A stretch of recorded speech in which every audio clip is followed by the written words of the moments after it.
Good. Yourself? Good. Welcome everybody to Talking Niagara this morning, and we'll just got straight on with the week, right? And morning to Michael Cushman. So, Mike, yes, great to have you on board, Mike. All right. Hi again, Mike. So we'll welcome you to Talking Niagara this morning. Good morning, Niagara Falls. All right. Okay, so Trump insists he knows nothing about the girls mentioned in the Epstein emails that are floating around. Here we go again. Well, obviously Trump knew some of them because he had a close association with Epstein for, depending on who you talk to, 10 to 15 years, a minimum of 10, maximum of 15. So basically what they were two kind of playboy-like guys that hung out. So obviously Trump would know a lot of the girls associated with him. Epstein knew a lot of influential people. Yeah, that's what he did. And one of his closest buddies, of course, was Trump, because they're both very wealthy, and they were both had similar lifestyles. The difference was, of course, that Epstein was this kind of pervert kind of guy that had a taste for girls, basically. Yeah, and the schoolgirl age girls, yeah, school age type girls. And I don't think that Trump may have engaged in a lot of womanizing, but I don't think he. I think we know that for sure. I don't think even Trump would say, yeah, he wasn't womanizer, right? Yeah, and he. But I'm not sure there's much evidence that he went after the younger ones. Yeah, like he even stated that Epstein likes women, particularly of the younger side, but he didn't say that claim of himself. He just said he liked beautiful women. And I guess they got into a tiff, according to Trump, when Jeffrey Epstein tried to poach some of the girls that were working for, young women at least, were working with at the Trump Mar-a-Lago estate to Epstein's own. Epstein's, of course, had all this business with Ghislaine Maxwell, recruiting young girls for illicit purposes, et cetera, et cetera. Whilst it's in the same vicinity as the Trump Mar-a-Lago estate, the Epstein estate, in comparison, is positively small. The house might not be, but the estate is. Well, he had I don't know. In any case, I saw a documentary about the whole thing here is a huge embarrassment for Trump. Yeah. But you would think that the Democrats would have done something with that in the lead up to the last election. If they had a whole lot on him, they could have besmirched his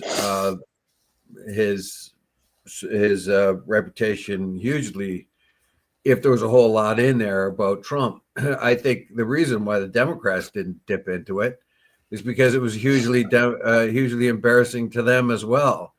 And now, and for the 4 years of Biden's administration, they kept saying, Epstein, you're covering up. And now when they have a chance themselves to give their promise, or make the promise true of exposing all this, they said, oh, well, you know what, there's nothing here. And that is because they opened the books and they saw not only Democrats, but they also saw all kinds of Republicans and Republican donors. And if you open it up, you're going to embarrass everybody. So I think Trump has decided that he'll get more embarrassed than the Democrats. So, and what I ask myself is, how many people went to these Epstein parties and partook in the sexual activities? And maybe some people in there were one-timers, right? They came once and they went, oh, that's not for me, right? And they never came back. Well, but how Howard many of them? Lutkin. Okay, go ahead. But how many of them were then also, multi-timers, came back a time and a time again?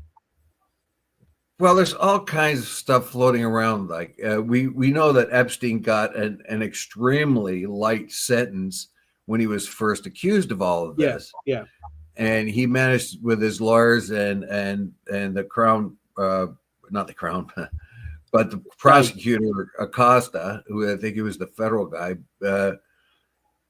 He just said can't touch him because he's an FBI asset kind of thing. So they went really light on him.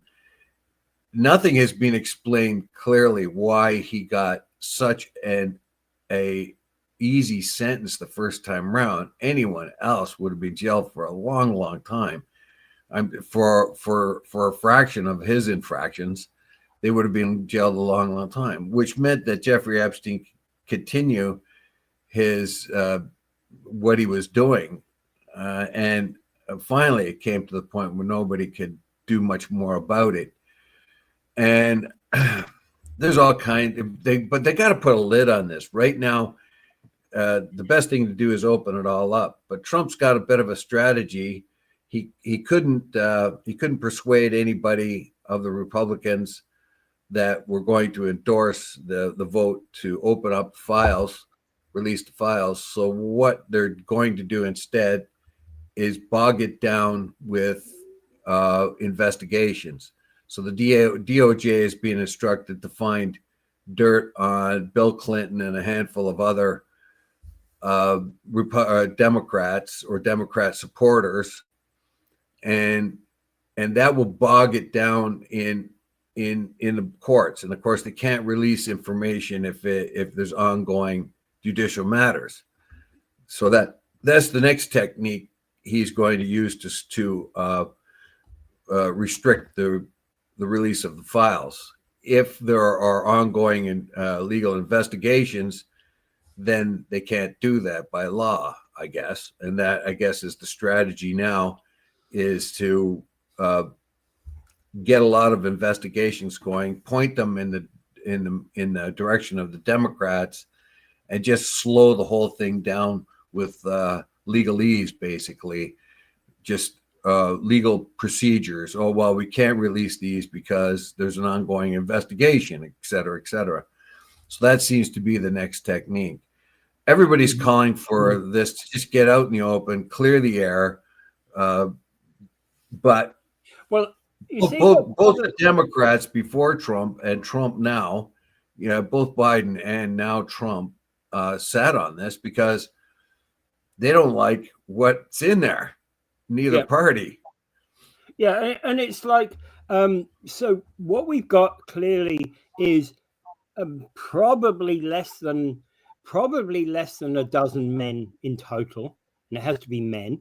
And if we named them, shamed them, and got rid of them from public office, it might well be the best thing to do anyway. Yeah, there was a staunch of emails released by the Epstein estate to the media and politicians, and what it showed was Ghislaine Maxwell in a recent interview with the number 2 in the DOJ, Trump's former lawyer. It has exposed her as a complete liar because everything she stated in it was a lie. Yeah, and the emails have proven that. We've known about that with her for years. Yeah, she's been a liar the whole time around, and being absolutely and exposed as a liar. But in a particular interview with the number 2 in the DOJ, and then right after that, she got moved from a maximum security prison to a medium security prison, and got all kinds of fluff. Basically, what it tells you is keep your mouth shut, and we'll do what we can for you. And the first thing they did was move her into a much nicer place, much nicer prison. And they can't pardon her right away, but they're putting that out there. We'll get you out of this as if we can, when we can. But in the meantime, we'll make your life much easier. Yeah. Now, there's all kinds of stuff that circulates around here. Of course, Jeffrey Epstein, in order to pursue his sort of international status, invited every notable under the sun to his islands or his other, or Florida or wherever he was, had parties, had people together, including notables like Stephen Hawking's, and Bill Gates was there trying to get him to come up with money for charities and all kinds of other things. Yeah. Most people say they removed their association with Epstein when they found out what a rat he was, but including Trump. So to clear the air is be the best thing here, is to expose them. But there are all kinds of things that are involved here. Was he a Mossad asset? Was he an FBI asset? That kind of thing. The accusations here is he would bring notable people into his sphere of influence, offer them young women, and then have blackmail over top of them. At the end of the day, though, he's dead. So there's very limited evidence that can be tested on this anyway. Well, they haven't released everything. In the original trial back, 2004 or 5 or whatever it was, there was a lot of protections put out there. Part of the guarantee when Epstein made the deal, part of the deal was to protect his clientele, basically.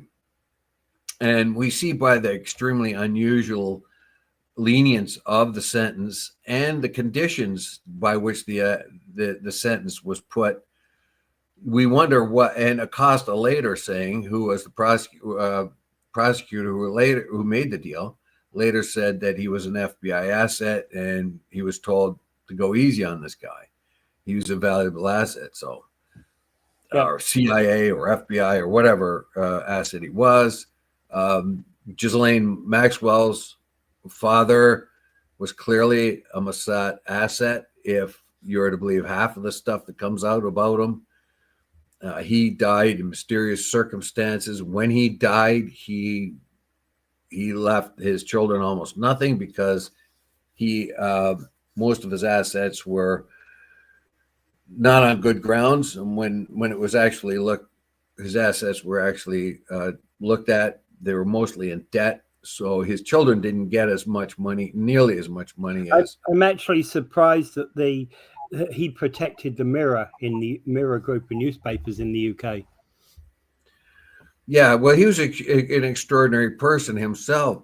He was a Jewish guy from Czechoslovakia, I think he was originally. He was a very, very brave and exceptional soldier, if you believe what is said.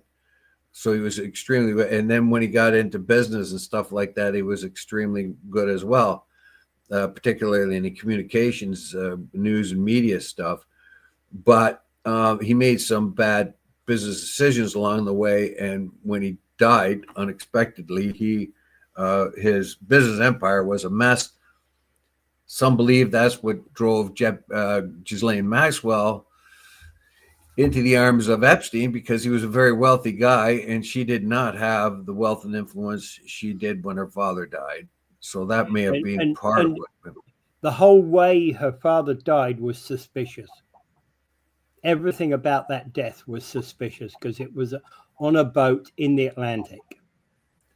And nobody for 100 miles. Yeah, that still remains to be seen, though. What is much more mysterious is Epstein's death in jail, of course.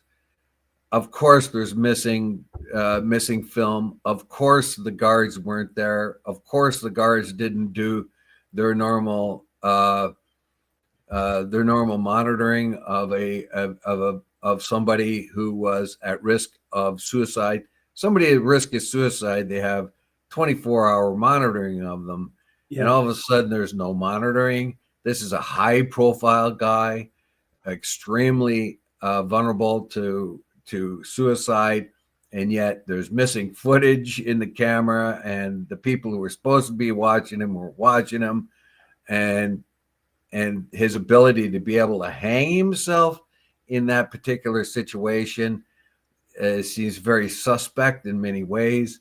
There's a lot of stink around this, and I think Biden didn't touch it with a 10-foot pole because he did not want to open that can of worms. Aside from the fact that a lot of Democrats would have been hugely embarrassed, but if there was enough in there to make Trump look bad, he certainly would have used it prior to the elections, but he didn't. When Trump gets in and all the Republicans and Republican influencers who've been demanding this, including Kash Patel and Bondi, suddenly look at the files and say, whoa, wait a minute. Yeah. Nothing to see here. We made a big mistake. Even whatever his name is, Bongino, he was frothing at the mouth for these files to be opened up and nearly quit. But once had a stern talking to, suddenly says, there's nothing here. Even Charlie Kirk says, who demanded it come out, say, well, you know what? I'm going to just trust the White House on this one. Yeah, really. So something is there. Something is pretty bad for a lot of different people. Damaging, very damaging, yeah. But you and I are not likely to see it. No, they're going to continue to cover it. Like I said before, the DOJ's got a new strategy now. They'll launch investigations into a bunch of Democrats and Democrat supporters and use that as an excuse not to be able to release the evidence because there's an ongoing investigation. Yeah. All right, moving on. Niagara region, if it's going to have to cut 34, in order to achieve its budgetary goals of 3.5%, Niagara region is going to have to cut $34.8 million from the budget. So that's the harsh truth. And that's kind of one of the things that we have to look forward to about how they're going to do it. Well, they want a 3.5% budget maximum. Yeah. But when council staff looked at what their needs were, they're proposing a 10% increase. Yeah. So a 9.99% increase. Basically, it's 10% increase they want this year, added on to the high increases that we've had the last couple of years. And they say they can't maintain things or could carry on without a 10% increase to the taxpayer at a time when the taxpayers are on their back heels anyway. This is the problem. So they want to keep it down to 3.5. If they do that, then they're going to have to chop a lot out. $34.8 million worth of stuff. Now, where is that stuff going to come from? And it lists it here. As soon as I bring up the article, I'll say. Well, there's a lot of potential cuts, childcare programs, winter road maintenance. These are kind of what may well be the unpleasant options that they need to take. But winter road maintenance could mean if we ended up with a winter of 77, that we could be totally unprepared for it.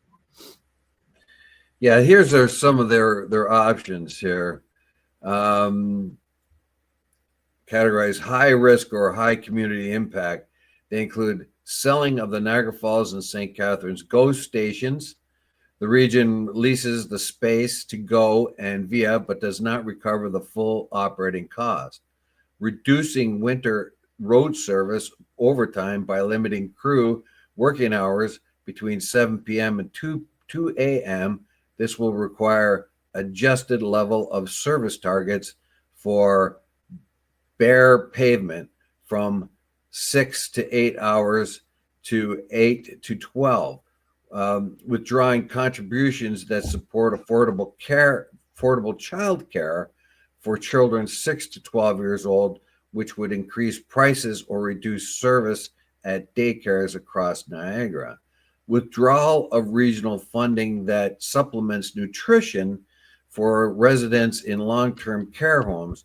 The Ontario government provides $13.44 per resident per day for all food and dietary needs, which is not kept pace with the inflation or the growing complexity of nutritional requirements. A withdrawal of funding for low-income funerals, canceling a program that covers essential utilities for low-income households or those on social assistance. Well, it seems that those ones... Reducing the industrial development charge rebate grant by 50%. Go ahead. Well, I was going to say the one with the funerals, that seems only... How many of those are there?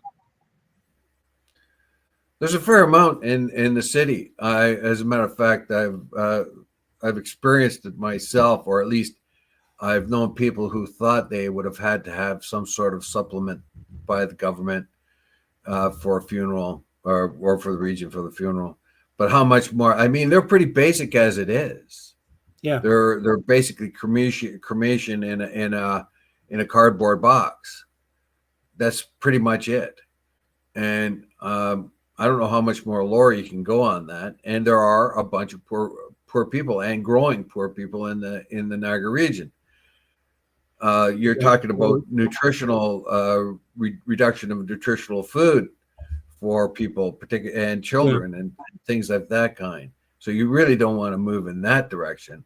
But the big price tag is the police and the fire department. Well, with the region, it's the police. Well, I think also the one that when you were talking about winter road maintenance there, you were talking about the how much, and it would seem that they would leave the roads unattended between 2 a.m. and 7 a.m.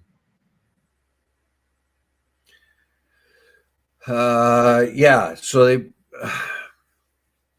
I guess, get the guys up, but all that's going to do is cause problems. If you have a heavy snow winter, well, a lot of the overtime has based on. Go ahead. If we get a winter of 77, we're going to be pounded. Yeah, well, snow clearing all depends on how much snow you get.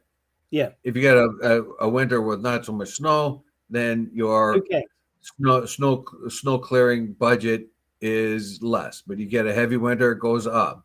Yeah. What they're trying to do here is say that we need less of it, no matter how much.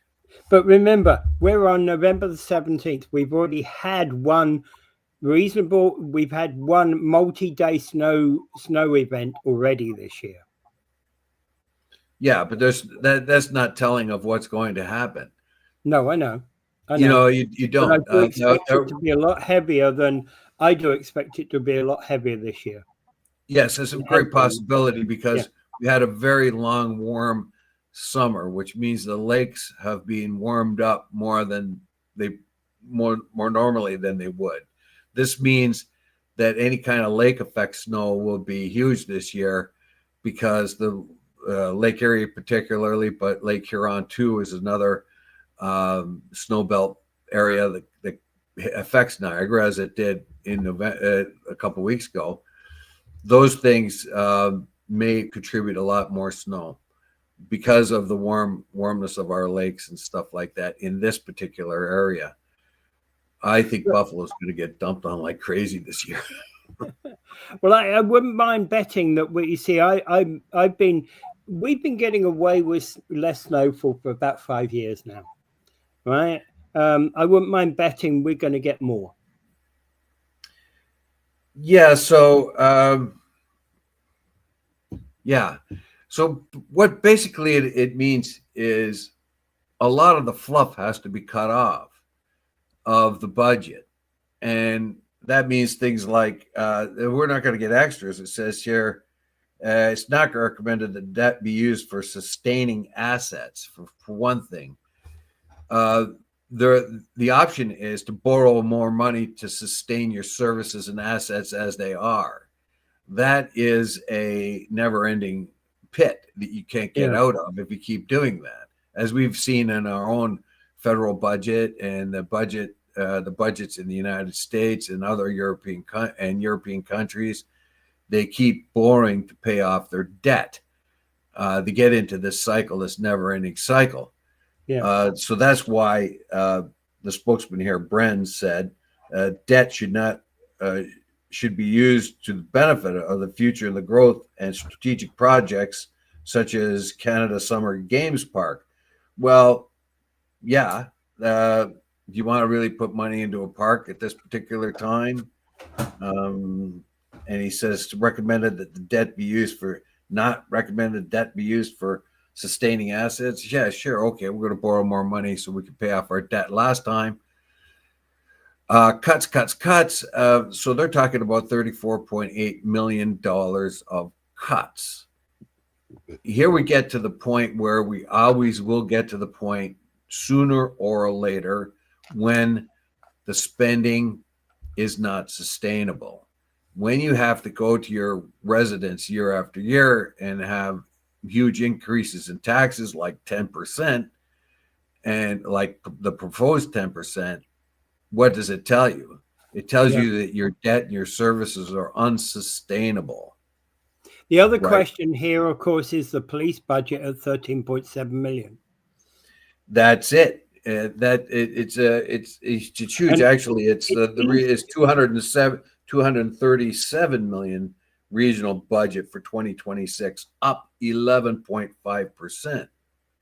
Yeah, and it's easy to be glib about this. I'm not saying, you see, the problem here with something like the police is that there are people in our community that say that we should have zero policing cost. Don't agree with that, because as soon as you stop policing the neighborhoods, you stop, crime goes up.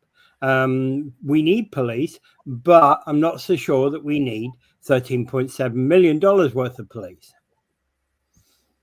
And that's where I have the problem. Is there a better way? Is there a better way? Can we? I don't know. I'm not a police officer. I'm not in the police. I'm not, I don't know enough about policing per se to make recommendations. So we had a 9% increase in 2025, a 7% increase in 2024, and a 7.5% increase in 2023, and they want a 10% increase this year. Yeah, and they're trying to get it down to 3.5. I doubt if they can get it down past 5. And what is the average income of the average person? Did their income go up 5%, 10% a year? No. Oh. So you're getting to that point.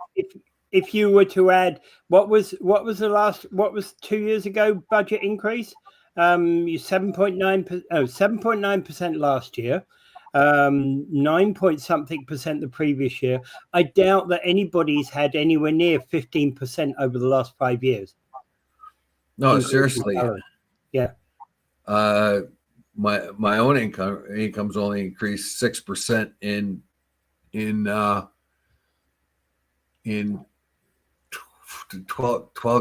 years. So yeah. And that was just recently. So anyway, so the average person's wages and stuff are not matching this. We see what happened to New York City back in the 80s when they invited banks to come and sustain their budget, and no bank would volunteer to lend them money. They had a 2-hour meeting with the press there, and no bank showed up, as they normally did, to bargain with the city on how they would sustain the city with loans. No bank showed up. When no bank showed up, they had no money. So when the city of New York says, "Oh, where's this money? How come you didn't show up?" The banks got together and pretty much, I mean, this is very just loosely a loose analysis of it. The bank showed up and they says, "No, we're not going to give you any money."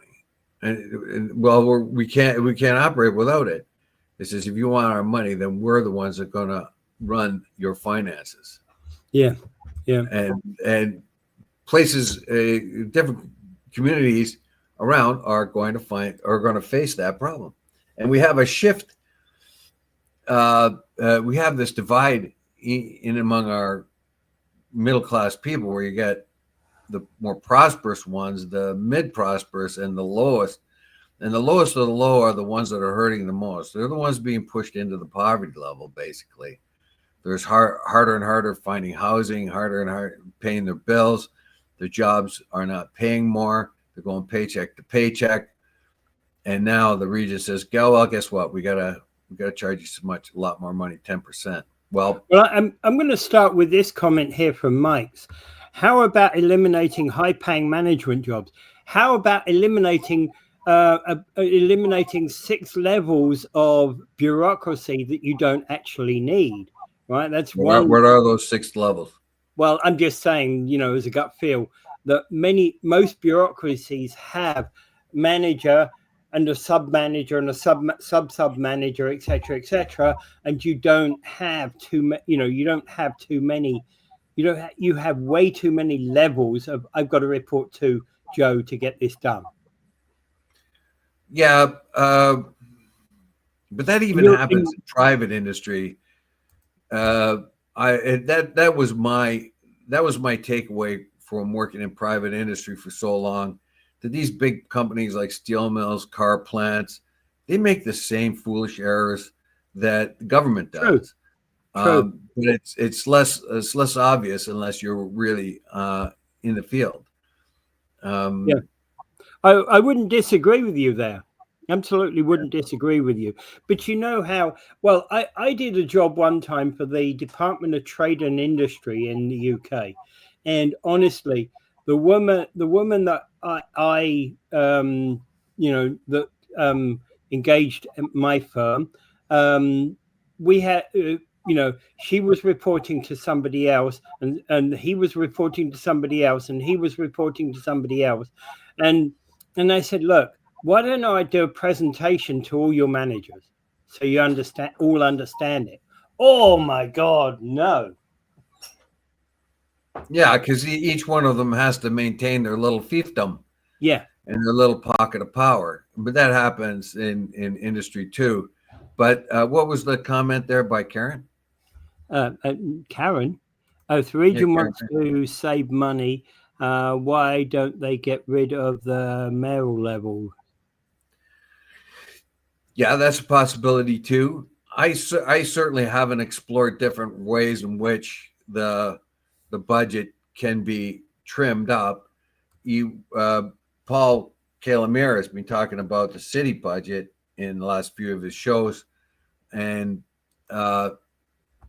he's working on an over 200-page part of it, which is only an overview of it, and which the real one is really, really deep and itemized really deep. So first of all, if your politicians want to cut all this, they have to have accounting geniuses to kind of figure out where all the different money goes, how all the level of governments.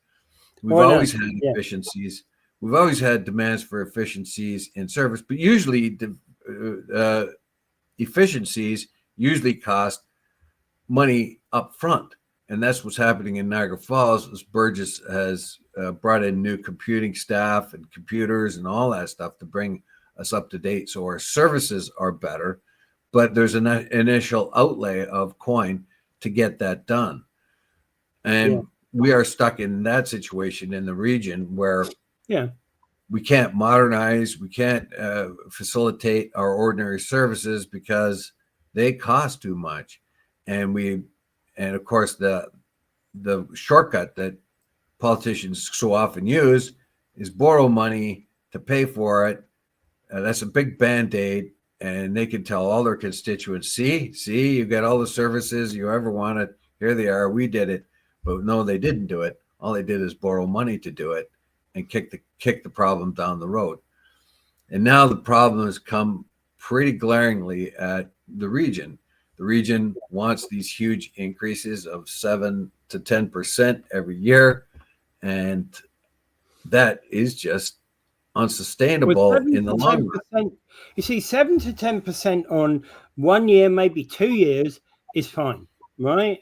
But 7 to 10% to be we're what, in our 4th year running that the regional municipality staff have been saying they want 7 to 10%. 4th year in a row, isn't it, Dave? It's not sustainable. Yeah, well, this year they want 3.5.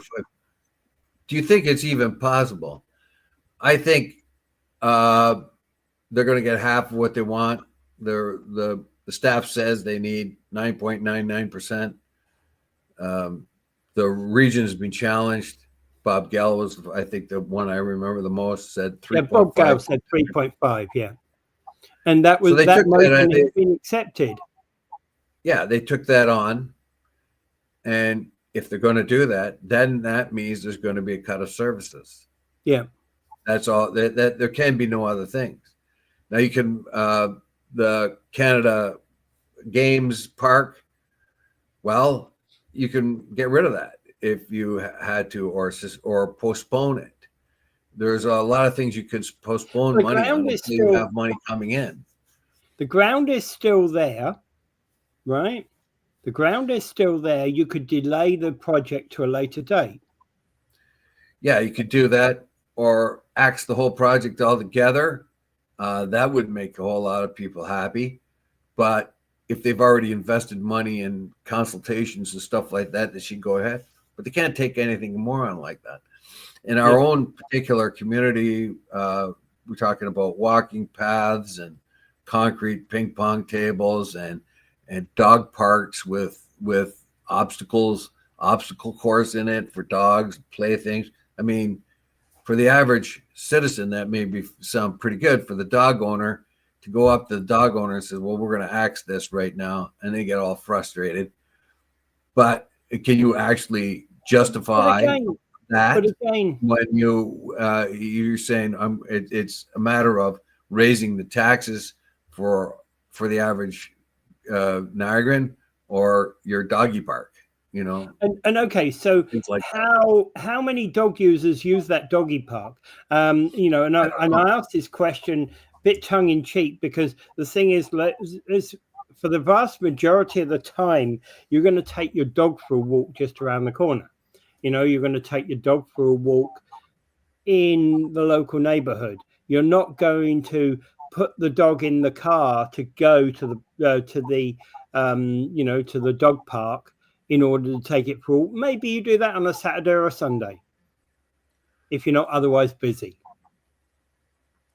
Well, yeah.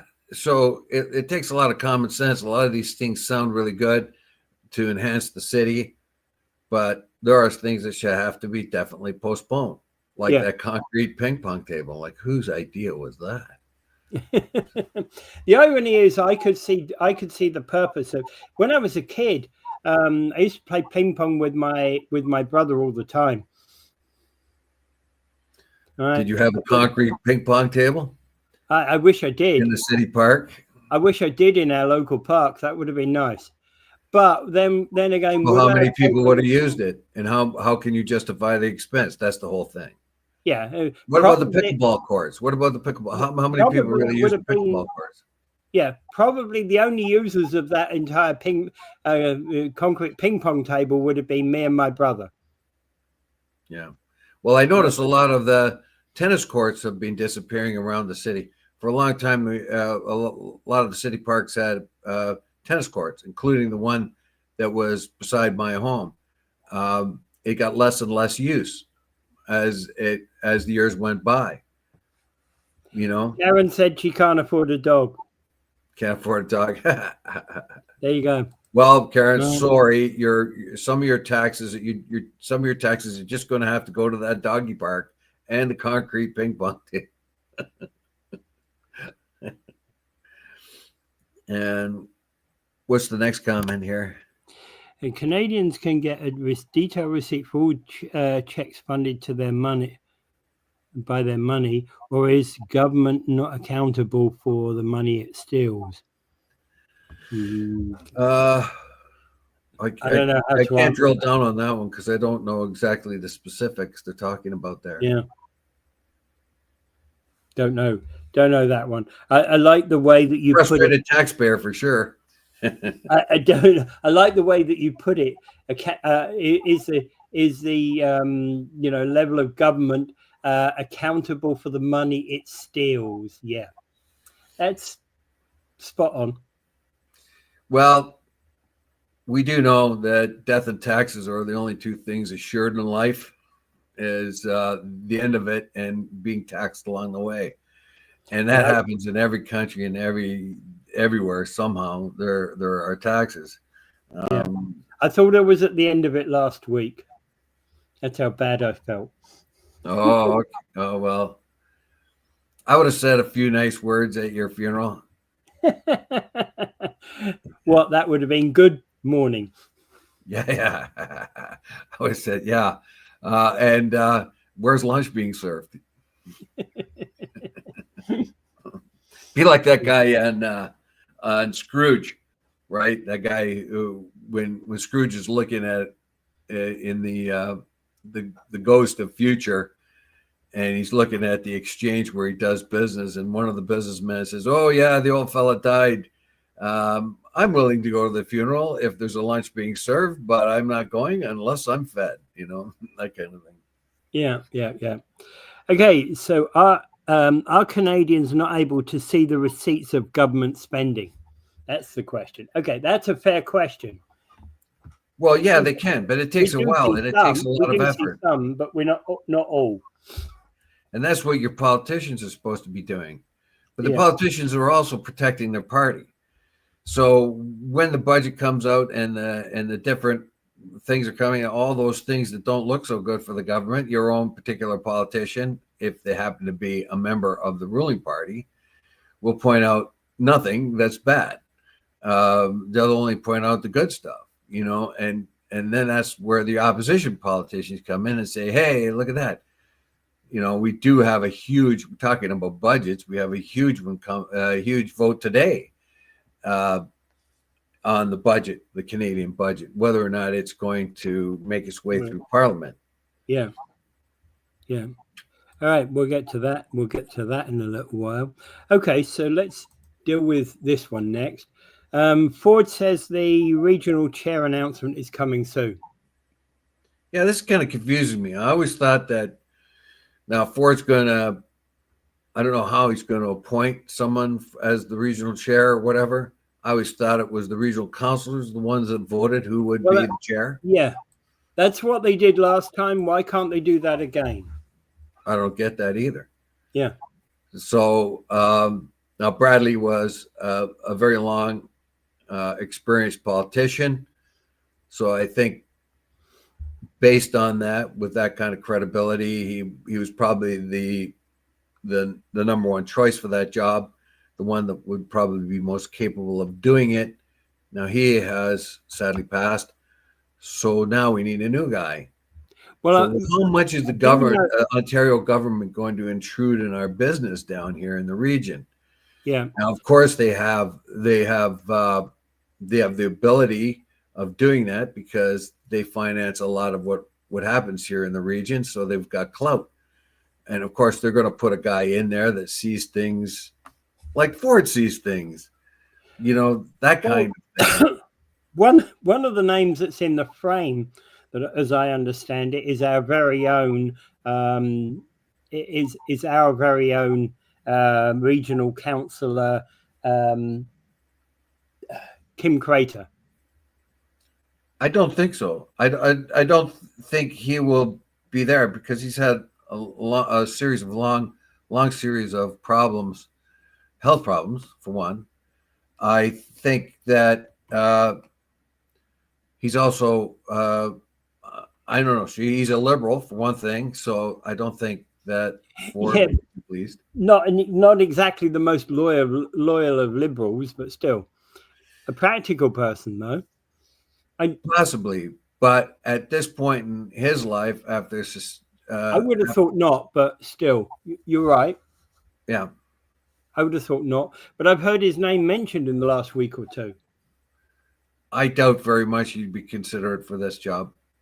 And even if he was considered, I don't know if he would take it. That's a lot of strain on him Fair. at this particular time in his life. What about Mr. Gale? Bob, well, if you're going to put Bob in charge, you better do your job. And you better do it. He already has another job anyway, because he has the job chair of the Parks Commission, isn't he? I think he's still in on that. But anyway, he's come down pretty hard. Like Bob Gale's a no nonsense guy, so you're not going to get a whole lot of. You might need a better diplomat in that office, who can kind of bite their tongue or kind of just say, oh boy, anytime something dumb comes up. But for political expediency, you have to be a diplomat. I don't sure you are not going to get that diplomacy off of Gale. He's going to tell you right. You're not going to get the diplomacy off of Gale. He'll tell you a spade is a spade is a spade is a spade, right? It'll be rock hard on that, right? Yeah. That's what I like about Bob Gale, though. Well, look, you're right. He was a cop. It's not the diplomacy side of the thing, because I'm sure whilst in his business dealings, he's been the consummate diplomat. You have to be, otherwise you don't get things done, do you? Well, look, he was a cop for, I don't know how 20 years or something, and then I think when his father passed away, he took over Gale's gas bars. Yeah. And he was a no-nonsense businessman. He was also a huge philanthropist of the area. Yeah. Where he gave, a lot of people know how much money he gave away, but I've talked to a lot of different people over the years, and he gave away a lot more money than anyone ever knew. So he has, there is a heart in that very practical guy. So I'm not so sure that Bob would be nominated for that, because I think probably whoever is going to consider who is to be put in that job might feel they need someone with a little more diplomatic skills. But on the other hand, if you want to get stuff done, you might want somebody like that in there. Yeah. Well, and he comes from the right party, if you know what I mean. That's true. That was another thing I was going to mention. He's from the Conservatives. I don't know. It'll be up to Ford, probably, how many strings he's going to pull to get the person he wants in there. Yeah. But anyway, if you just want to boil it down to the budget, though, get back to that. Yeah, you're going to get to the point where you're going to have to cut services, or you're going to have to increase taxes. If you increase taxes, you're just digging yourself in a hole where you're going to have to cut back later anyway. I have a feeling they'll do about a half measure here. They'll go to 5%, and they'll cut maybe $15 million or $20 million out of services. But I hope they don't target the poorest of the poor, the nutrition and stuff like that. They really have to hold back on that. If you're supplementing nutrition for people who can't afford it, you don't want to do that. You want to get rid of your sort of things like concrete ping pong tables or the Canada Games Park that could be held off for more essential services. Okay, so I've just been looking through the list of regional councillors, and there's some people of note in there. People like Andrea Kaiser from Niagara on the Lake, who's got a very high profile. Vance Badaway from Port Coburn, another person with a high profile. Haley Bateman from St. Catharines, who's got a good high profile. And if I'm looking through this entire list, I'm probably going to be saying that the most likely one who's on the entire frame is going to be somebody like Sal Sorrento. Yeah. Well, if you look at those people, you see that they are high-profile politicians that either have lost their seat, like Vance Badaway, and that was the case with Bradley, too. These are guys that lost their seats in Parliament and then go to the region to hide out for a while. Nicholson did the same thing, remember? Yeah, but remember also, you don't have to.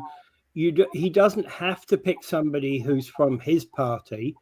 That's why I said somebody like Andrea Kaiser, for example. I put her on the list because Andrea's very well known. She's clearly liberal, but she's also a businesswoman, and she's a practical businesswoman. Yes. So yeah, she probably has all the ingredients you need.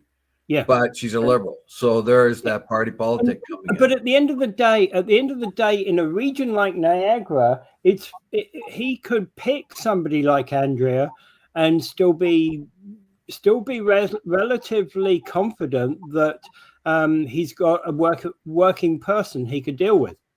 If that was his only goal, that would be perfect. But that's not it. He, unfortunately, with politics in Canada, you don't pick the person entirely who is the best. You pick the person that will see things politically your way. Also, you do not want to give a feather in the cap to a liberal politician to make them look good that may affect provincial elections. So Ford, being who he is, he's a cagey politician. Look at how many, like he screwed up a lot, but has always got away with it and got out of it. And he doesn't do that by, he learns by his mistakes. Sometimes, like with the Greenbelt thing, it takes him a couple of whacks on the head before he gets it, but he does get it. But what he does want to do is he wants to stack the deck in his favor. So he does not want to give liberals a potential of liberal nominee and potential of looking good and then persuading voters that liberals are a good kind of party to vote for. That's now, if the place was a complete mess and he knew it was going to collapse and there was nothing saving it, then you appoint a liberal. And then when it all collapses, you say, oh, well, Well, in some respects, Sal Sorrento makes the perfect choice in what you were saying because he's of course PC. Yeah. So I don't know how Ford's going to do this, but number one, whoever he chooses has to be a capable person. Yeah. Number two, that person he does choose or does influence to get in there will have to be a capable but diplomatic person and lean towards conservative political values, basically. I think that's what Ford is looking for, the best of those combinations. Yeah. Bob Gale would probably be a great manager but he'd probably be better off as a CEO rather than a chairman, because like you say, like any kind of prime minister, premier, MPP, MP has to have a very wide diplomatic approach to everything, because you can just imagine all the different complaints and people they have to speak with. If they spoke their mind all the time, they're not going to get too popular. So I don't know who that person would be, but I think I don't know. I just think Ford's going to try to influence it, get some a conservative person in there that has the qualities of diplomacy and so on. Yeah. All right. The last couple of minutes on Carney's budget. He needs 2 more votes in order to be able to pass this budget.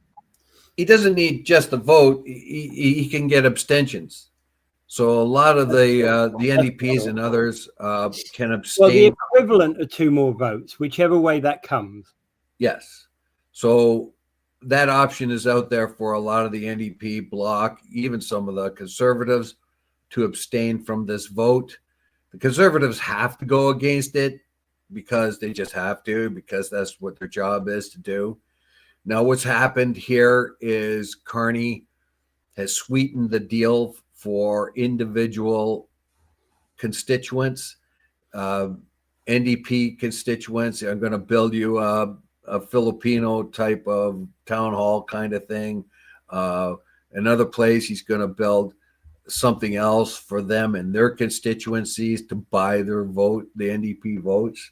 So those are little sweeteners they put into the budget, things that were already discussed and possible things that we're going to fund anyway. They took them out, and now they're saying, okay, well, maybe we'll fix you up with this or fix you up. The NDP and other politicians, whether they're going to vote for it or abstain from it, are being bought off. The handful of people that Carney needs are being bought off as we speak by little sweeteners to their community. So the NDP can go and say, well, yeah, I got you this, I got you this, I got you that, with my dealings with Carney. What you were referring to about this Filipino thing was that Vancouver Kingsway was a federal riding where Lupu Lupo Day Filipino festival turned tragic when 11 people were killed by a car ramming attack. Yeah, and that particular politician there needs the Filipino vote too. So if he can bring home some Filipino community assets from the government, then yeah, he'll either abstain or vote for the budget. Now the NDP are in a bad situation anyway, because if we went to an election tomorrow, if the budget fails today and elections are announced tomorrow, then the NDP are in a tragic situation. They have no money. They have very little influence. Their leader is lost his seat. The Conservatives really, they have to sit where they're sitting because they want, of course, reductions in taxes and reductions in green initiatives and all that other stuff, business heavy type of aspects of it, but to the budget. So they can't move on that, and that's their job not to. The bloc, of course, they just put up obstructions because they don't know what else to do. So that leaves the Green Party with one vote, Elizabeth May, and she's not too happy with it, and a handful of NDPs. So yeah, I believe the budget's going through, but all this is going to do is forego an election that is going to have to happen. I think this budget will go through, but the budget will sooner or later. This is a minority government, and all that's going to do is forego an election that has to happen. As far as the NDP go, they want that foregone for a long time, so they can build the party back up. As far as the Conservatives go, they have to be careful too, because they don't really have a whole lot of momentum at this particular time. They have fractious things going on in their own party. Leadership. I don't think they want to go ahead with this until after January, when they have a leadership review. PP might lose his crown. Yeah. That leadership review.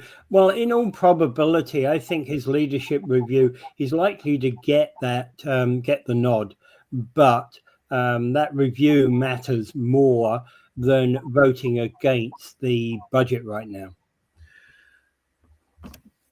Yeah, that with the review of that coming up and all the controversy around PP, that they don't want an election now either. Yeah. They're holding their breath, hoping that someone will will support the government on this budget, so they've got lots to complain about when there is an election coming up. They really, really do not want this election. The Liberals claim that they are prepared for an election if the budget doesn't pass. We'll see about that. I don't think any of the parties are prepared for an election. No, I don't think so. And ones that are the least prepared are the NDP. So if this does go to an election, their minimal presence in the House of Commons might be completely wiped out. What's your thoughts about an Ontario Sovereignty Party standing in the election? Federally or provincially? Federally. Sovereignty Party? Yeah. I think that's a hard one. That's a hard nut to crack because Ontarians at large are very much Canadians. They feel of themselves as Canadians, not just Ontarians. So I think that would be a hard move to go ahead. What is more likely is the separation. The parties in Northern Ontario that want to separate from Southern Ontario, because they feel they're not getting enough attention. Well, there's always been a lot of Northern Ontario. There's been a lot of Northern Ontario challenges, to put it mildly, and people in Northern Ontario believe that they're being shafted. That might change now because of the huge amount of attention that's being put into mines and other things up in Northern Ontario. Northern Ontario, with its mines and other assets up there, power, etc., will now begin to open up, I believe, in a big way. The days of the lumber mills keeping towns open is all gone now, but other assets are opening up, particularly mines of that kind, and huge investments are heading that way. So I believe that those people in Northern Ontario will be less likely to look for independence when investment comes up that way, and makes differences. And there are currently only 3 seats in Northern Ontario federally, 6 provincially. Yeah, so it's I believe that all of that's going to expand because of the assets and the raw materials that are available in Ontario, particularly in the Ring of Fire area. There's a lot of stuff that can be exploited there: gold, silver, copper, nickel, lithium, rare earths, chromium, on and on. All right. I think we can call it quits at that point. Yes, we can. And we will see. There's budget anxiety all over the place, right here in our own town, in the region, province. Of course, the big one in the federal government, who wants to expand. All we've talked about today is budget, isn't it? Budget, budget, budget. Your taxpayer dollars working for you. Yeah. Yeah. All right. Anyway, without further ado, I bid you adieu. I haven't mentioned Gaza. They killed a couple more people, of course, there. In the West Bank, they killed teenagers, and they burnt down places, Christian and Muslim places in the West Bank. There is word on that Netanyahu wants to make sure the Trump administration makes helps in making the two-state solution an impossibility. I don't know what they're going to do with all the Palestinians. They want to force them out as much as they can. They're going to make their life so miserable. But what doesn't kill you makes you stronger. That's my advice to the Israeli government. You're going to have to back off on that sooner or later, and you're just going to have to live with the fact that you live beside Palestinians, and that's it. Yeah. But they don't want to believe that right now. They want a greater Israel. They want an Israel that has piece of southern Lebanon, a piece of Syria, a hunk of Jordan, and the Sinai Peninsula. But they need a bigger country. That's all there is to it, and they don't want to share it with the Palestinians. So there we are at this impasse. Yeah, and they're doing horrible things in Gaza continually. So we'll see you all tomorrow. Dave? Yes. Without further ado, I bid you adieu.